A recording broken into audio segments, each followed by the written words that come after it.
Hola,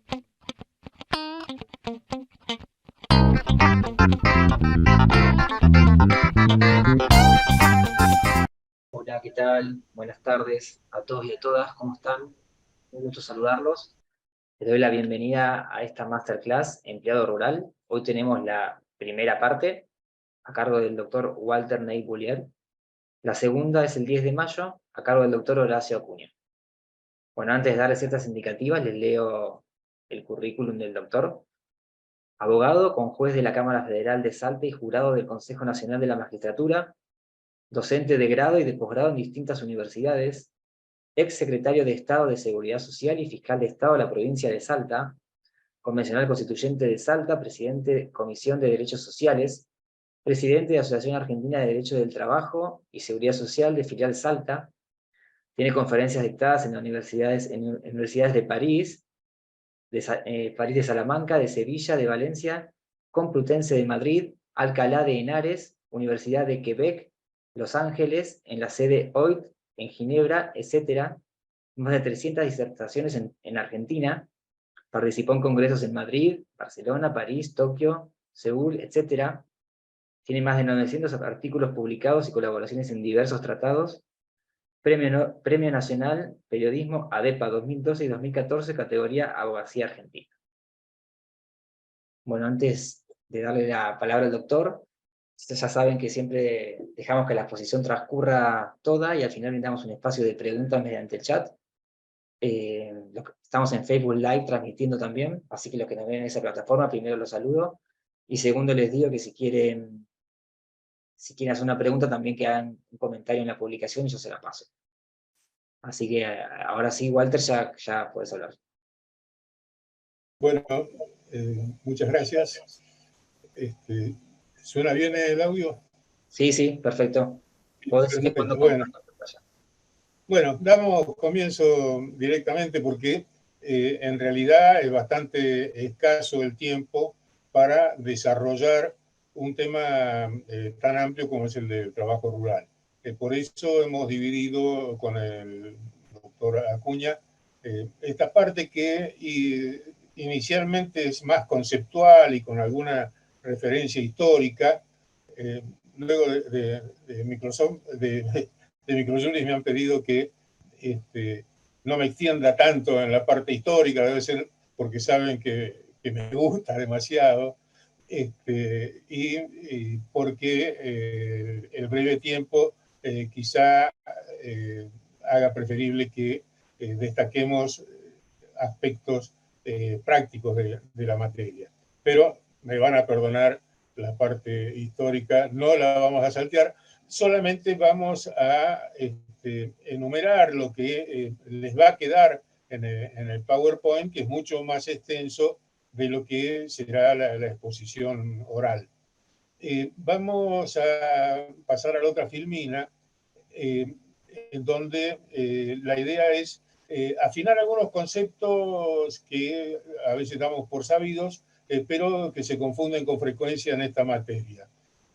Pasamos a la otra filmina, es las diferencias que pueden existir entre trabajo rural, agrario y agrícola.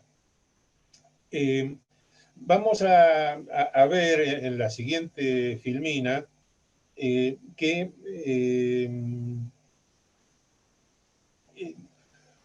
la noción menor es la de tareas agrícolas. Agrícola, la palabra agricultura es de cultivo, ¿no? Cultura, cultivo.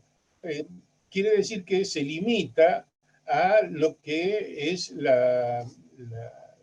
el cultivo, no incluye otras actividades que se pueden dar en el campo que justamente entran en la categoría de agrario, como la ganadería o la explotación forestal o la pesca.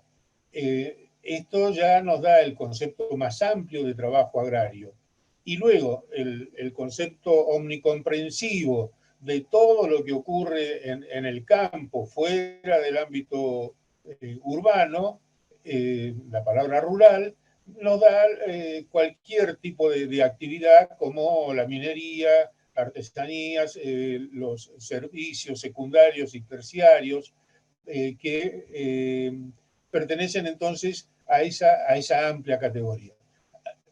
Lo que va a ser correcto, lo que ha ocurrido es que la legislación, tanto nacional como extranjera, ha confundido muchas veces rural con agrario. Y así vamos a ver que en nuestra terminología se ha hablado de estatuto del peón rural o del régimen nacional de trabajo agrario.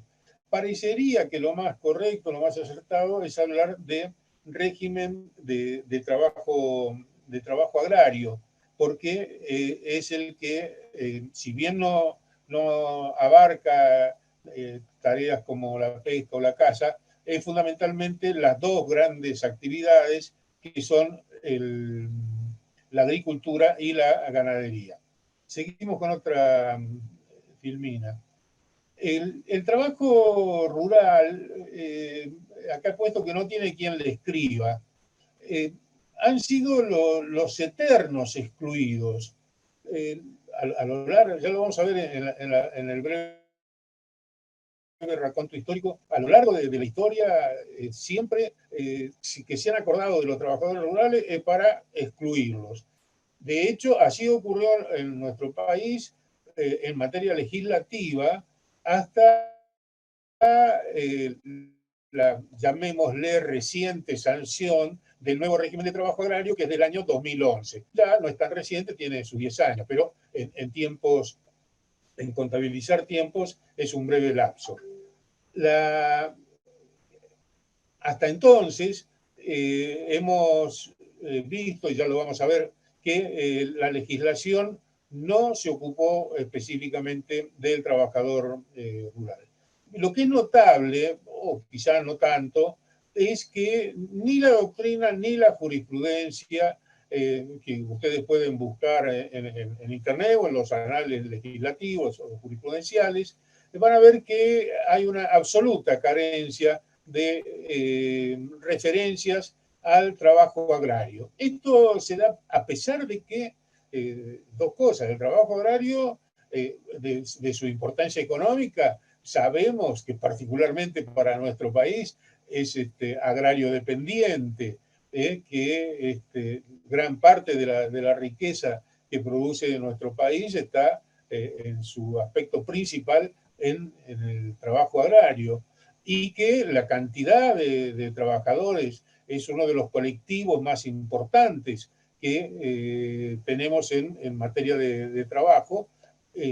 Sin embargo, esto de que no tiene quien le escriba, no vamos a encontrar mayormente artículos de doctrina, muy de vez en cuando, muy escasamente, y la jurisprudencia tampoco se ocupa. Aquí hay algunos factores también culturales, ¿no? Por un lado, porque la jurisprudencia que nosotros mayormente manejamos es la de la Cámara Nacional de Apelaciones del Trabajo y eventualmente la Suprema Corte de la Provincia de Buenos Aires, y no llegan a la publicidad las jurisprudencias locales. Pero aún indagando en la jurisprudencia de las provincias, vamos a advertir, de hecho yo vivo en Salta, eh, diría que es una provincia netamente rural y casi sin actividad industrial, diría que no alcanza a ser un 5 o 10% del total de los juicios, y quizá menos, porque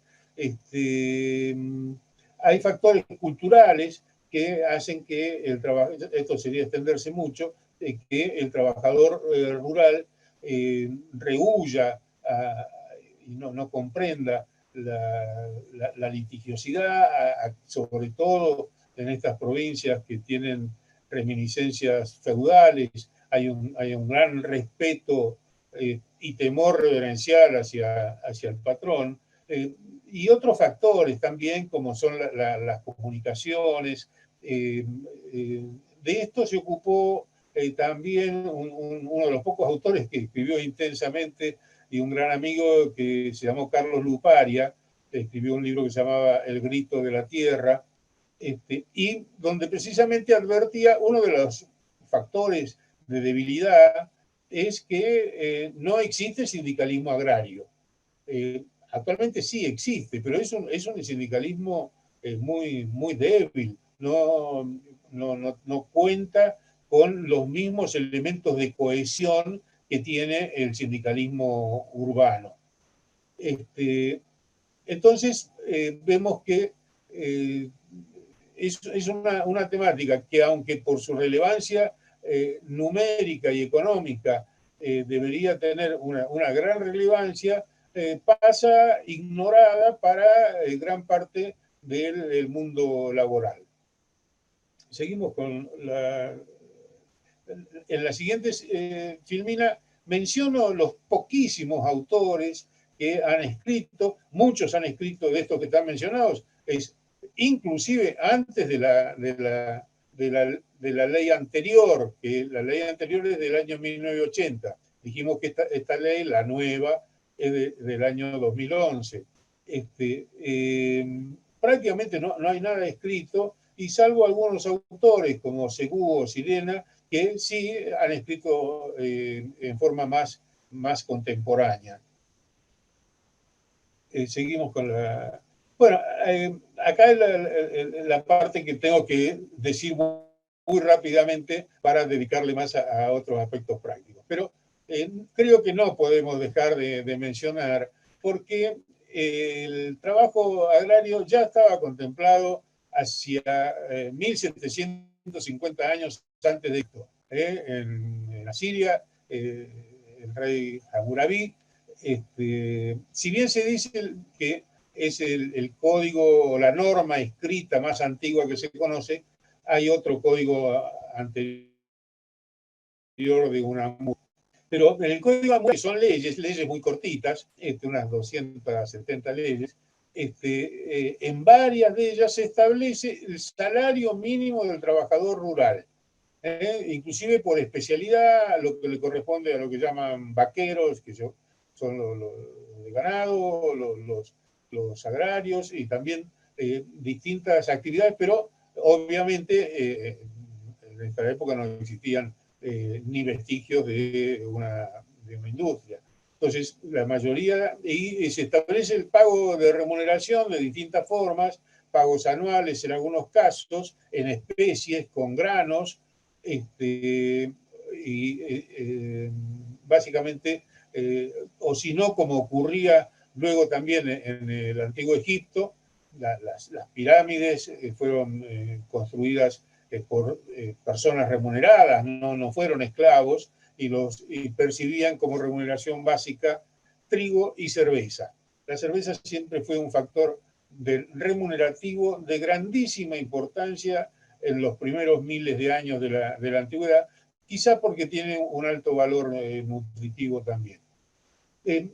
Damos un grandísimo salto de 3.000 años, nos vamos de 1750 a.C. hacia 1580 después de Cristo. Ustedes quizás recuerden que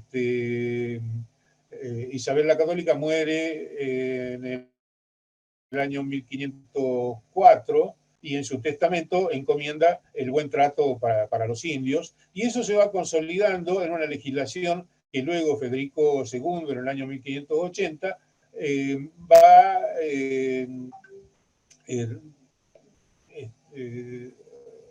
sumando, digamos, en un cuerpo jurídico que se llamó la legislación de Indias. Es muy interesante leerlo, muy interesante, porque descubrimos ahí lo avanzada que era aquella legislación, que aclararemos no se cumplía, y de allí que muchas veces las ordenanzas se repiten, las ordenanzas reales, para exigir el cumplimiento, pero aquí en América existía esa fórmula de acato pero no cumplo, con lo que quedaba la norma en letra muerta. Pero, entre otras cosas, se establecía la jornada de 8 horas, establecía el descanso dominical, establecía pausas al mediodía, establecía coberturas para situaciones de enfermedad. Bien, un sinfín de normas.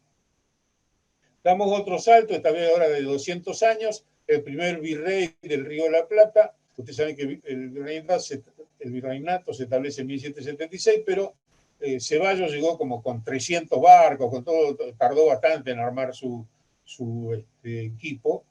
Es un bando bastante gracioso, creo que está transcrito más adelante, donde fundamentalmente le daba dos derechos que pueden resultar graciosos. He escrito un artículo sobre el tema, el derecho a la siesta y el derecho al mate. Van a ver que era mate todo el día, mate cuando se levantaba, mate era una obligación del patrón suministrarle mate todo el tiempo. Luego, tiene importancia los reglamentos que dictan San Martín y Belgrano.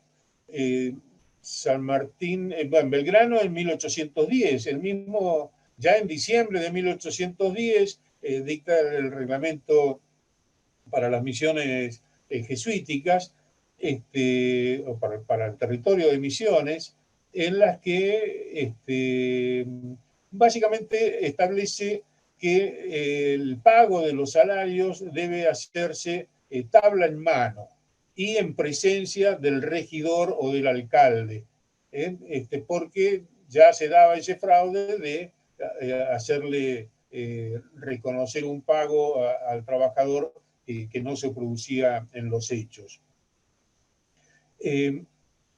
Lo mismo, San Martín reproduce más o menos lo mismo, esto ya en el año 1814, cuando se instala en la gobernación de Cuyo.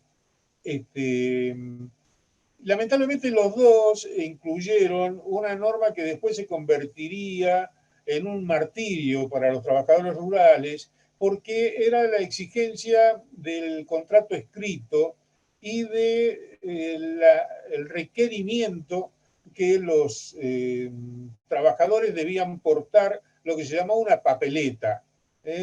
Rivadavia, hacia 1824, siendo ministro de gobierno, también dispuso con más fuerza, porque el que no tenía esa papeleta que entregaba el empleador, y era una constancia de que el trabajador no le debía al empleador, si era sorprendido sin la papeleta, podía ser condenado a prestar servicios en la frontera hasta 5 años. Esto fue una tortura para todo el gauchaje, que lo narra muchos años después, hacia 1870, José Hernández en el Martín Fierro. La mayoría de las provincias, el gobernador Oliden en la provincia de Buenos Aires, dictan estos bandos por los que se considera que el que no tiene la papeleta es vago y mal entretenido. Situación que también se refleja en otra obra de la literatura, que es Juan Moreira. La única provincia que tuvo una excepción a esta situación fue Salta, porque el general Güemes dictó lo que se llamó el fuero gaucho. No puedo extenderme, pero precisamente como los gauchos estaban poniendo la piel para defender la patria, se les dio Güemes le dio una protección especial. Y bueno, y ahora pasamos a otro instrumento jurídico muy, muy importante y muy poco conocido, que fue el proyecto de Ley Nacional del Trabajo del año 1904. Estoy tratando de hacerlo lo más rápido posible para pasar después a la parte práctica.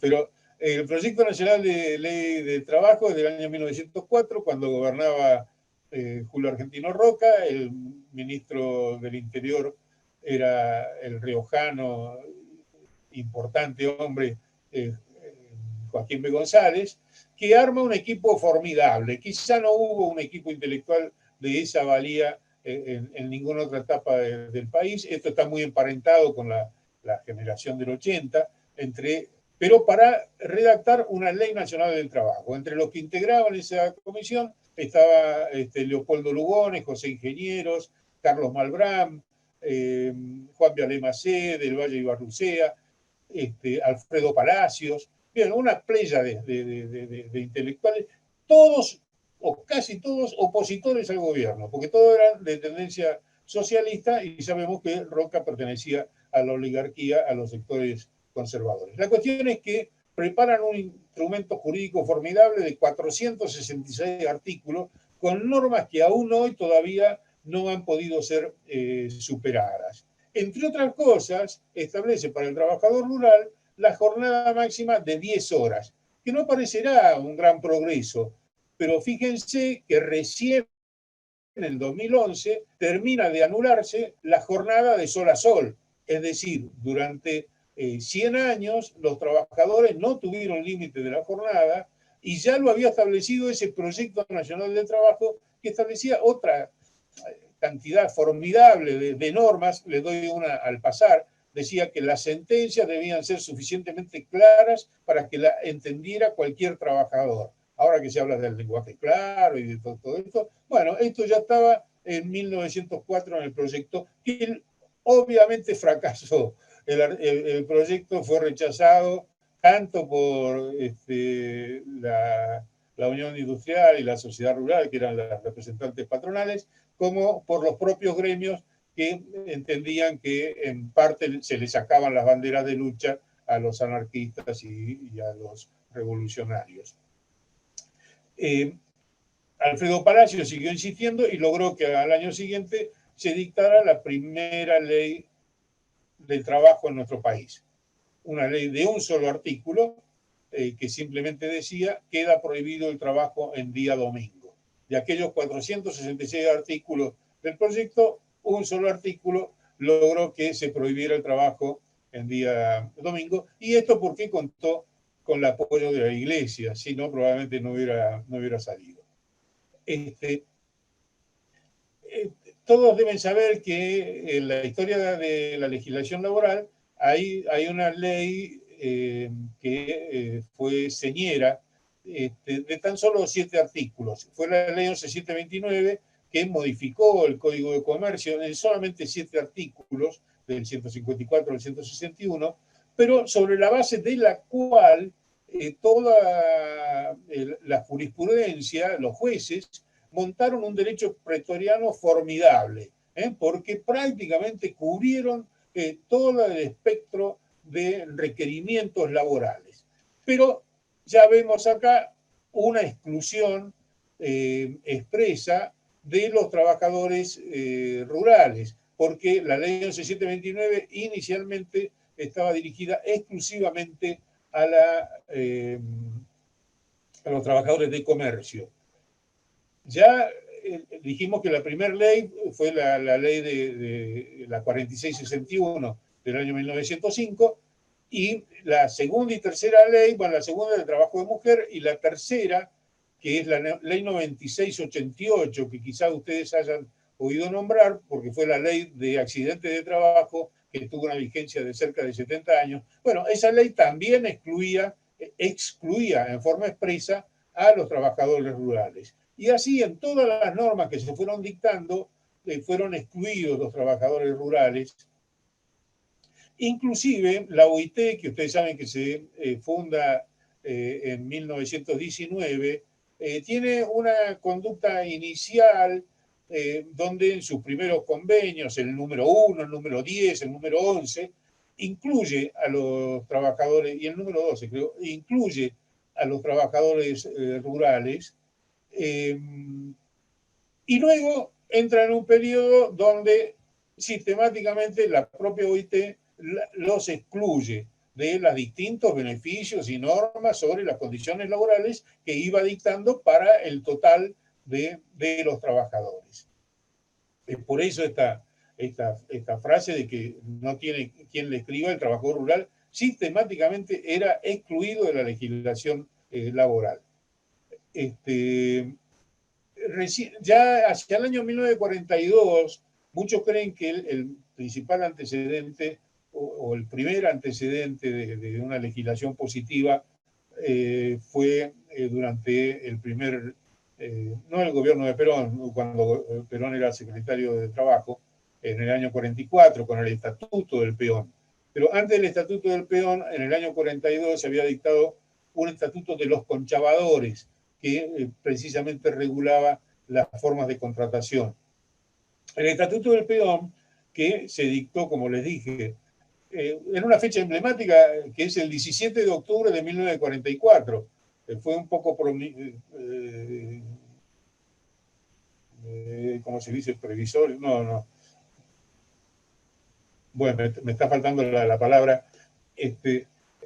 Premonitorio de que exactamente un año después se producía el 17 de octubre del 45. Bueno, entonces el 17 de octubre del 44 dicta el Estatuto del Peón, que produce una conmoción impresionante.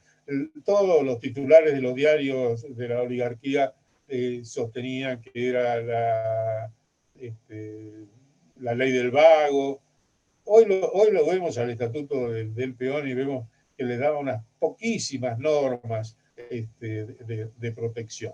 Bueno, este estatuto del año 44 superó todos los gobiernos porque realmente era inocuo, inofensivo, no era un estatuto que cambiara mucho el estatus de los trabajadores rurales, hasta que, por un lado, se sanciona la ley de contrato de trabajo en el año 74, que lo excluye directamente a los trabajadores rurales, junto con los domésticos y los trabajadores del servicio público.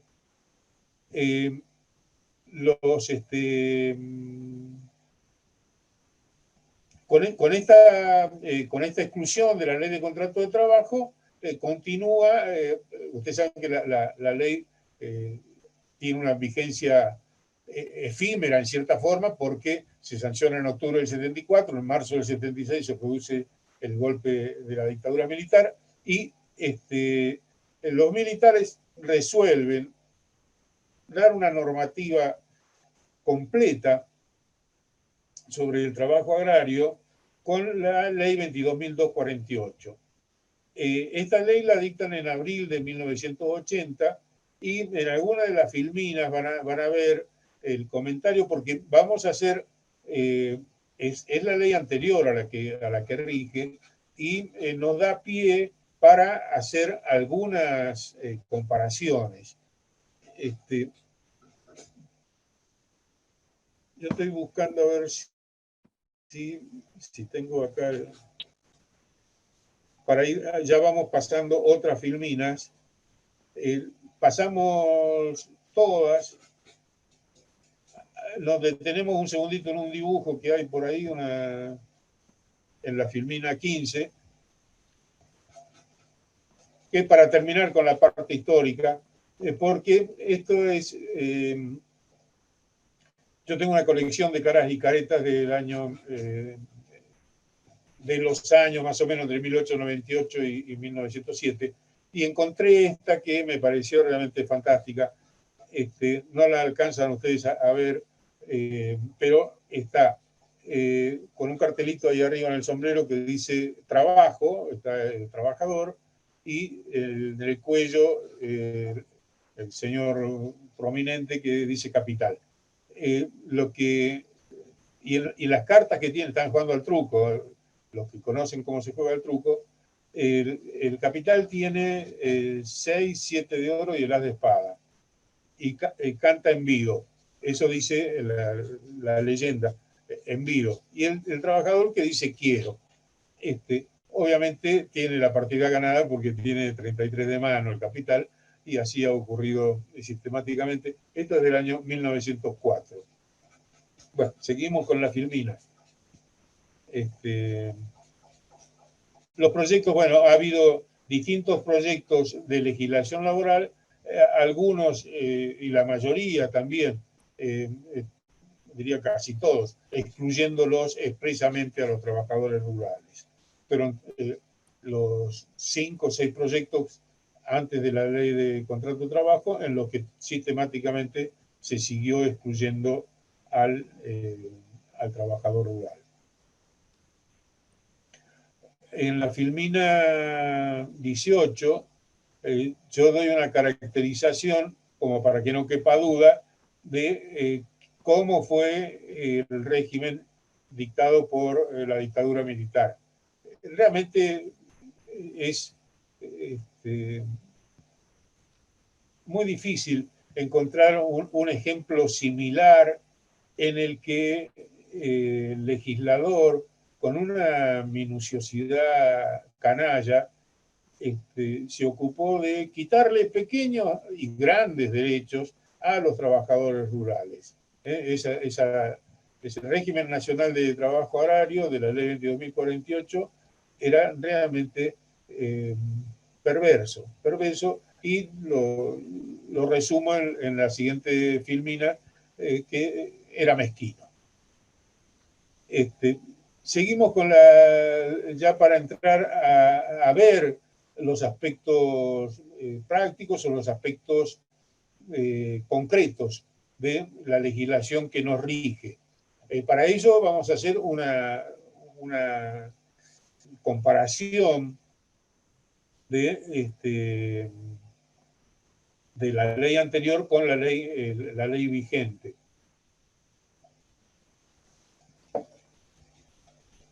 Bueno, un aspecto positivo es que el nuevo régimen aplica íntegramente la ley de contrato de trabajo.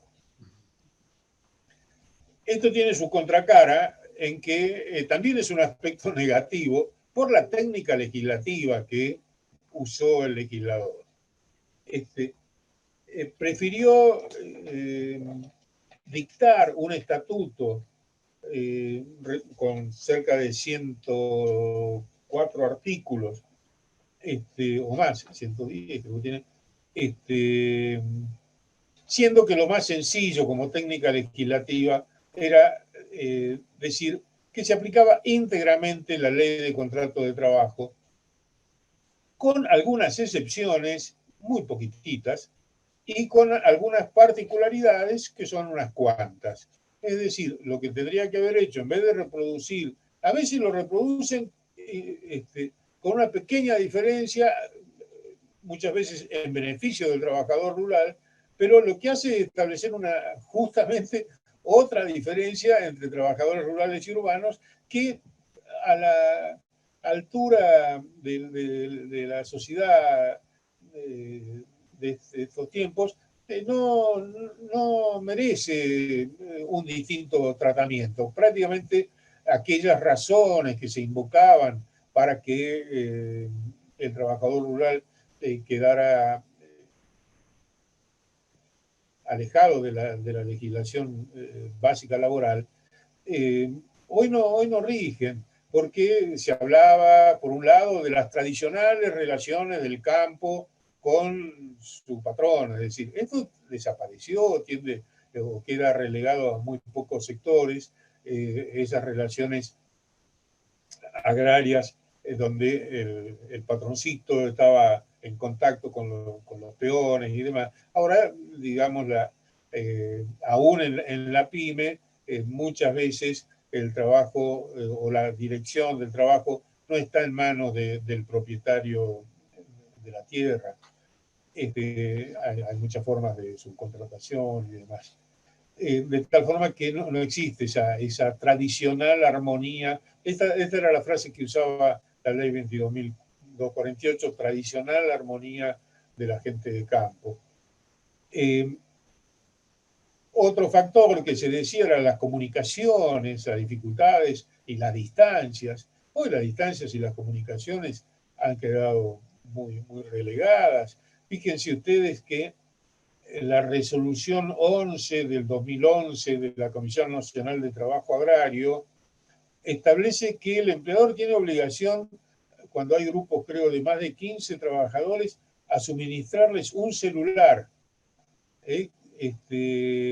Esto da ejemplo digamos, de lo que significa la tecnología. Significa que ya el hombre de campo no está aislado y perdido, y que el llegar al campo no es...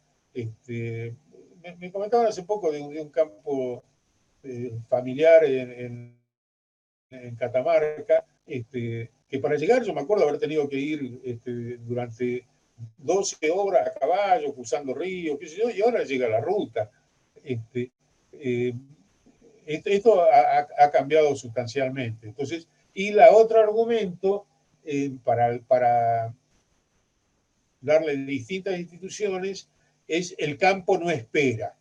Esta es una frase, el campo no espera por distintas formas, es decir, por la cuestión de que está sometido a fechas y a cuestiones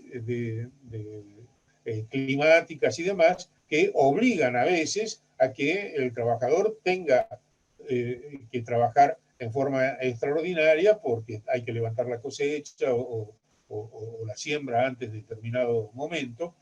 Pero sí, esto es válido, pero esto no quiere decir que si el trabajador trabaja horas extras no se las paguen. Ocurren en otras actividades que hay una mayor demanda, picos de demanda en determinado momento, y no por eso en el turismo dicen, como tenemos el trabajo extra en Semana Santa y en las vacaciones de invierno, a los trabajadores no le vamos a pagar las horas extras.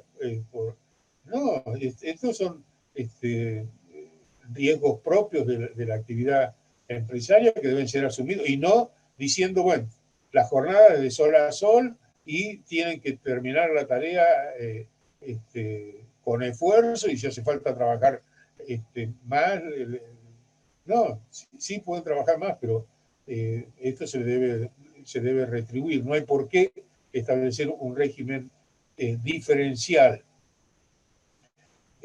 Y lo mismo, ya vamos a ver algunas de las otras instituciones y vamos a comentar sobre este tema. Bueno, los trabajadores temporarios, prácticamente en el régimen anterior, y son la gran mayoría, la grandísima mayoría, el trabajador temporal, el trabajador permanente en todo tipo de finca o actividad o estancia o cualquier campo, son los menos. Son un postero o algún capataz que está permanente, algo así, pero el grueso está en tareas cíclicas de siembra, cosecha. De tal forma que el desproteger, como desprotegía totalmente el sistema anterior, era cercenarle derechos a un altísimo porcentaje de trabajadores rurales. Hoy, de esto no me voy a extender sobre cómo se protege al trabajador temporario, porque lo va a hacer el doctor Acuña. Pero sí sepan esto, de que el trabajador ha tenido, es decir, antes no tenía ninguna protección, y ahora tiene una razonable protección de acuerdo con las características de lo que puede ser un trabajo que no se presta en forma continua y en forma permanente. Bueno, las indemnizaciones por despido eran ínfimas por lo pronto. El trabajador temporario no tenía ningún derecho a indemnización por despido. Así trabajara durante 20 años, y si era trabajador que trabajaba 20 años, durante 10 meses al año, pero lo hacía en tareas cíclicas, tareas de cosecha, de siembra y demás, podía estar 20 años, 10 meses al año, y no tener ninguna protección contra el despido. Se iba sin ninguna indemnización. Todo esto ha sido cambiado por el nuevo régimen. Y lo mismo con la incorporación del preaviso. En el régimen anterior no había había un recargo remuneratorio, pero decía que no, que el preaviso no servía porque como viven lejos en el campo, no pueden salir a buscar. Mentiras, y justamente el trabajador de campo tiene una gran movilidad. La reducción de la jornada laboral, bueno, esto es quizá el tema principal de una reforma relativa al trabajo rural. Aclaremos que esta desprotección del trabajo rural sigue estando en la gran mayoría de los países del mundo. Esto no es un fenómeno exclusivo de la legislación argentina, que ha sido tan mezquina con los trabajadores rurales, sino en toda Latinoamérica, en toda África, que son, menciono estos dos continentes porque son los que tienen mayor actividad agraria. La legislación no ha avanzado. Por eso fue un gran salto en lo que se produjo con esta ley 26.727.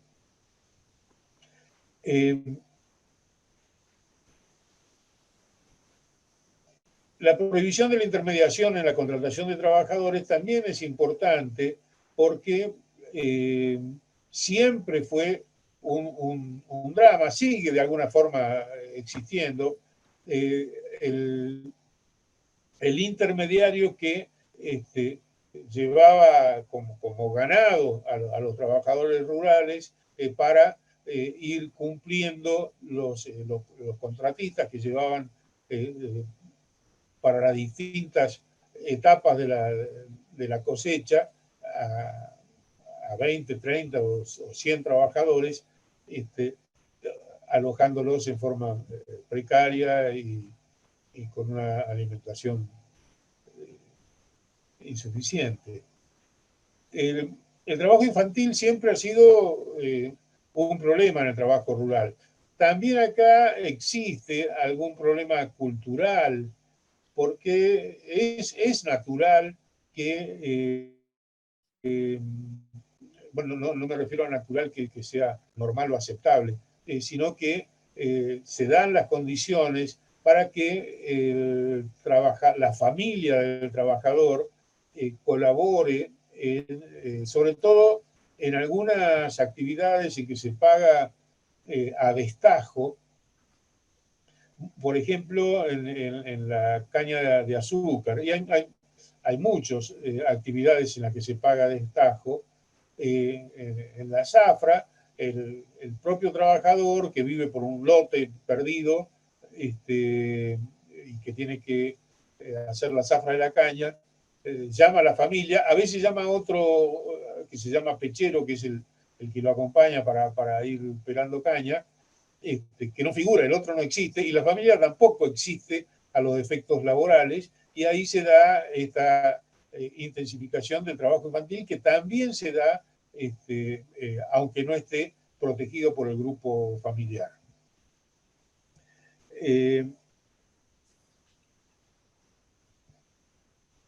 Bueno, también establece normas sobre solidaridad del grupo económico, mejora el régimen de vacaciones, mejora el régimen jubilatorio, porque establece la edad del trabajador rural en 57 años. Esto quizá es meritorio y razonable, porque la actividad en el campo produce un gran desgaste físico.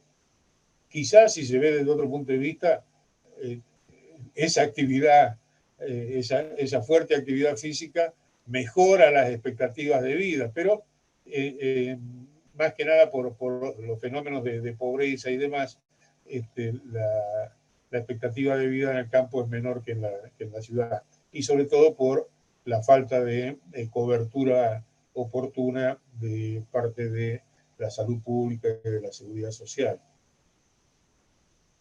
Bueno, mejora el régimen de licencia por enfermedad. Esto ya lo pueden ver directamente en el texto legal. Se reprime con indemnizaciones el trabajo no registrado, que antes estaba limitado en la ley anterior. Y se incorpora, pero esta es una incorporación trucha, diría yo, porque se incorpora la negociación colectiva y el derecho de huelga. El derecho de huelga en el régimen anterior estaba directamente negado, directamente con algún eufemismo que no recuerdo exactamente. La ley 22.248 decía que no se podía hacer huelga, precisamente por esos tradicionales afectos del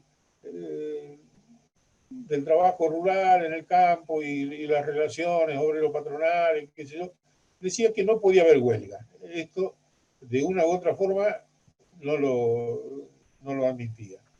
De todas formas, la huelga en el campo, por fenómenos que precisamente analizó, como les dije, Carlos Luparia en su libro El grito de la tierra, que tiene como subtítulo Sindicalismo agrario, hay muchas dificultades para que exista realmente un sindicalismo y a veces se confunden algunos movimientos rurales, como los de la Patagonia Rebelde o como los del Grito de Alcorta, que no fueron exactamente movimientos característicos de la huelga laboral. Y la negociación colectiva, en los pocos minutos que nos quedan, vamos a verlo un poco más en extenso, porque si bien el artículo primero o segundo de la ley, donde habla de las fuentes laborales, menciona expresamente la negociación colectiva. Hasta entonces, hasta ahora, no existía, hasta la ley, no existía la posibilidad de tener negociación colectiva porque también estaba negada en la ley 22.248. Ahora se abre con la nueva ley la posibilidad de negociación colectiva, pero en la práctica no se llevó a cabo. ¿Por qué? Porque, a mi modo de ver, injustamente o erróneamente, se ha dejado, subsiste una institución que no sé si de llamarla nefasta, pero negativa, que es la Comisión Nacional de Trabajo Agrario. Ya voy a explicar por qué. Vamos a ver, en la siguiente filmina vamos a ver, creo que están los aspectos negativos. Bueno, acá se había suprimido el RENATRE. El RENATRE es una especie de organismo de la seguridad social que mientras existió estuvo bastante bien manejado por los gremialistas y por los empresarios. Por una cuestión política, porque no sé si ustedes recuerdan que el tradicional dirigente del gremialismo rural se había puesto del lado de Macri, entonces una cuestión, y entonces el gremio, y sobre todo Renatre, que era una caja de ingresos, sí, el Momo Venegas, el dirigente que se había alineado con este. Entonces, en la ley le sacaron, de Prepo le sacaron luego hicieron acciones judiciales y lograron recuperar el RENATRE como existía anteriormente. Creo que es una buena institución, se funciona, por lo menos pagaba mejor el seguro de desempleo y otras. Entre los aspectos negativos que enseguida vamos a desarrollar un poco, es el mantenimiento de la Comisión Nacional de Trabajo Agrario, las bolsas de trabajo gremiales, que son una institución un poco extraña y ajenas a nuestra cultura, y lo que es la técnica legislativa, que ya les hice alguna referencia, ustedes si se dedican a leer el artículo 2 y las 2 o 3 veces que está dentro de la ley 26727, la revisión del artículo 2, resulta que hay como 4 redacciones del artículo 2 de la ley de contrato de trabajo, artículo que de por sí originariamente ya era confuso, porque ese artículo 2 dice, no se aplicará a la ley de contrato de trabajo, no se aplicará, y enumeraba agrarios, domésticos y sector público. Pero no tengo tiempo de detenerme en el análisis, están los artículos más abajo, que, eh, que producen una confusión muy grande. Seguimos con la filmina, que también trata de, como ya les dije, los 110 artículos, para repetir casi lo mismo que la ley de contrato de trabajo, o en algunos o varios casos mejorar lo que dice la ley de contrato de trabajo, bueno, se lo hubiéramos dado a todos, o no. Por ejemplo, una de las mejoras importantes que tiene, importantes desde el punto de vista conceptual y cuantitativo, pero es la licencia parental. Ustedes saben que la ley de contrato de trabajo, el nacimiento de hijos, tiene una licencia de 2 días hábiles. Lo que es una barbaridad, un disparate, porque toda la tendencia moderna es a que el padre acompañe todo el procedimiento inicial del nacimiento de los chicos. Pero bueno, así está en la ley. Pero la nueva ley establece una licencia parental de 30 días. ¿Por qué no la pusieron para todos los trabajadores urbanos? Hubieran sacado una ley aparte para todo el mundo. Pero también acá hay algo que nuestra legislación confunde permanentemente lo que es derecho al trabajo y derecho a la seguridad social. Esta licencia parental, en vez de estar como está a cargo la licencia maternal, que está a cargo del organismo de seguridad social, del ANSES, esta la tiene que pagar el empleador. No, no existe una vinculación jurídica para que tantas instituciones como la propia enfermedad inculpable y otras que paga el empleador y se admiten como una situación normal que en el resto del mundo no existe. Ahora vi que quieren hacer una licencia para las mascotas, por si se enferman o se mueren las mascotas. Es muy comprensible, porque yo tengo acá 4 perritos que estoy esperando que no ladren, pero no es comprensible que eso se lo ponga en cabeza del empleador, porque con ese criterio siguen sumando licencias de todo tipo en las que en determinado momento no alcanza la rentabilidad de la empresa. Y por eso en todo el mundo, por ejemplo, la enfermedad, en todo el mundo prácticamente, no la paga el empleador, sino se paga por sistemas de seguridad social. Y este tipo de licencia, así como ocurre con la licencia por maternidad, también la paga el sistema de seguridad social.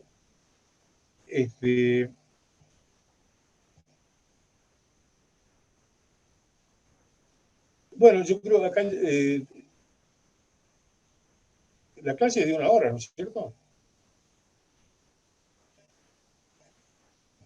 Walter, sí, si querés, igual darle un cierre, dale. Eh, Quería hacer una mención, en todo caso, a por qué la Comisión Nacional de Trabajo Agrario es una institución que no debería existir, por lo menos en las condiciones que existe. En primer lugar, está sustituyendo la voluntad de los operadores, de los protagonistas del derecho laboral agrario. ¿Por qué? Porque, en definitiva, esta Comisión Nacional de Trabajo Agrario es un organismo tripartito que integra el Estado, representantes de los empleadores y representantes de los trabajadores. Pero aquí, primero, a todos esos representantes lo elige el Estado, no hay un sistema, también que los elige entre las entidades más representativas y demás, pero no, no existe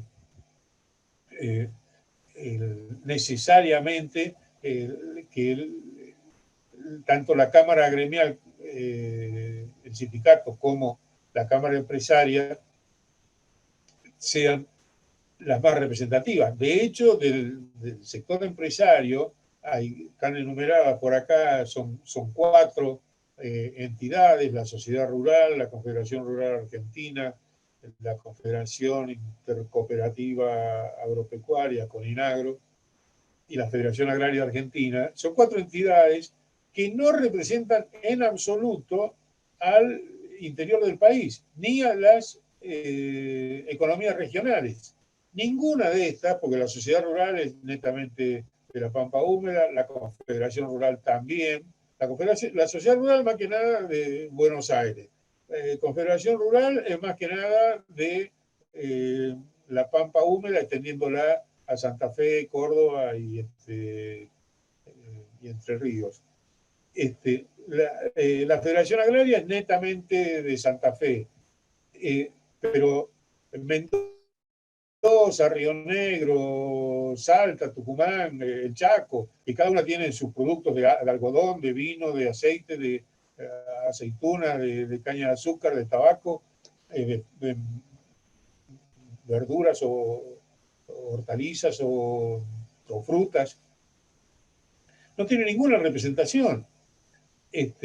Bueno, la cuestión es que, y por último, en esa Comisión Nacional de Trabajo Agrario, si las partes no se ponen de acuerdo, el Estado resuelve. El Estado que es el que designa a esos representantes, pero además, si no se ponen de acuerdo, resuelve. Entonces no existe un mecanismo realmente autónomo de solución de los conflictos, sino un poder omnímodo del Estado que va a resolver cómo se le ocurre. Algo parecido ocurre, aunque ahí hay más dificultades operativas, ocurre con el servicio doméstico, que está en manos también de una comisión especial. Bueno, por la hora... Gracias, Walter. Gracias por el tiempo. Bueno, voy a dejar de compartir pantalla. Ahí está. Y habilitamos el espacio de preguntas mediante el chat. Si alguien necesita hablarla, que me avise y le habilito el audio. También estamos en Facebook, así que los que están en Facebook, si quieren, que comenten ahí. Les voy a ver, pasando.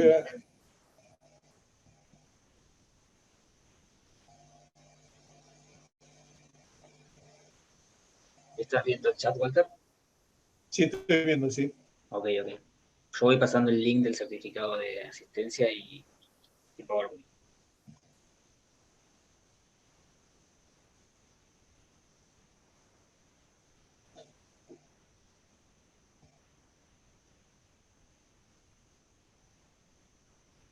Bueno, no hay ninguna pregunta, no sé si quieren formularla de otra forma. Ahí estoy revisando en Facebook. Dame un segundito. Acá hay una pregunta en el chat de Gabriel Baudino. Pregunta: ¿es constitucional el artículo 12? Digo, porque así redactado siempre la responsabilidad es solidaria. Establecería una violación al principio de igualdad, dado que por lo menos el artículo 30 de la Ley de Contrato de Trabajo permite exigir la solidaridad. No creo que sea inconstitucional, sí es cuestionable como refiere, pero eso es una solución que establece la ley. No sé si esa extensión de responsabilidad puede llegar a considerarse que es inconstitucional. Pero bueno, esto creo que es materia opinable, ¿no? Bien. Y te puso gracias. Bueno, te pusieron excelente exposición, muchas gracias, muy claro y didáctico. Bueno, les recuerdo que no tienen que volver a escribirse, ya están inscritos para la próxima, que es el 10 de mayo, el doctor Horacio Acuña, a las 6 también. Así que bueno, si no hay nada más, cortamos acá. ¿Listo? Bueno, gracias Walter por la exposición, por tu tiempo, No, por la bueno, invitación. gracias a ustedes. Y Les agradezco los agradecimientos. y nos vemos en otra oportunidad. Claro que sí. Saludos a todos. Gracias a todos por participar Chao. también. Hasta la próxima. Chao, chao.